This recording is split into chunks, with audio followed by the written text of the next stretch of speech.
এই ভিডিওটা প্রচুর শেয়ার চাই। আসসালামু আলাইকুম রাহমাতুল্লাহ। প্রিয় দর্শক, সব ভিডিও স্কিপ করতে হয় না, কোনো ভিডিও দেখতে হয়। আজকে একটি গুরুত্বপূর্ণ ভিডিও আপনাদের দেখাবো। আপনি যদি স্বাস্থ্য সচেতন হন, অবশ্যই ভিডিওটা দেখবেন এবং অপরকেও এই ভিডিওটি দেখার জন্য সুযোগ করে দেবেন ইনশাআল্লাহ। ভিডিওটি দেখুন। লবণের মধ্যে কি ভয়ঙ্কর ময়লা আজকে আপনাদেরকে দেখাবো। আমরা যে মোটা লবণটা খাই, আমার কাছে মনে হয় যে অধিকাংশ মোটা লবণই এরকম প্যাকেটজাত করা হয়েছে, যে প্যাকেটজাত লবণের মধ্যে আপনি যদি গরম পানি দিয়ে গোলান, নিচে ময়লা পাবেন। এরকম একটি কাঁচের গ্লাস নেবেন, এই দেখেন আমি কিভাবে কেটে তারপর এর ভিতরে একেবারে ফ্রেশ দেখা যায় লবণটাকে, ঠিক আছে।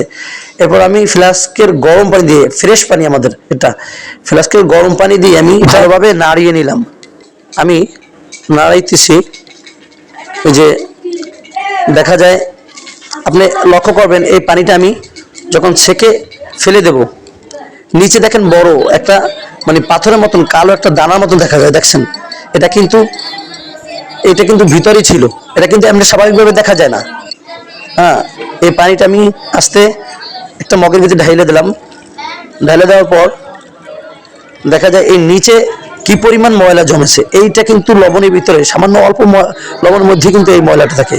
আপনি যদি স্বাস্থ্য সচেতন হন, তবে ভিডিওটি শেয়ার করে অন্যকে সচেতন হওয়ার সুযোগ করে দিন। ভালো থাকবেন, সুস্থ থাকবেন। আল্লাহ হাফিজ।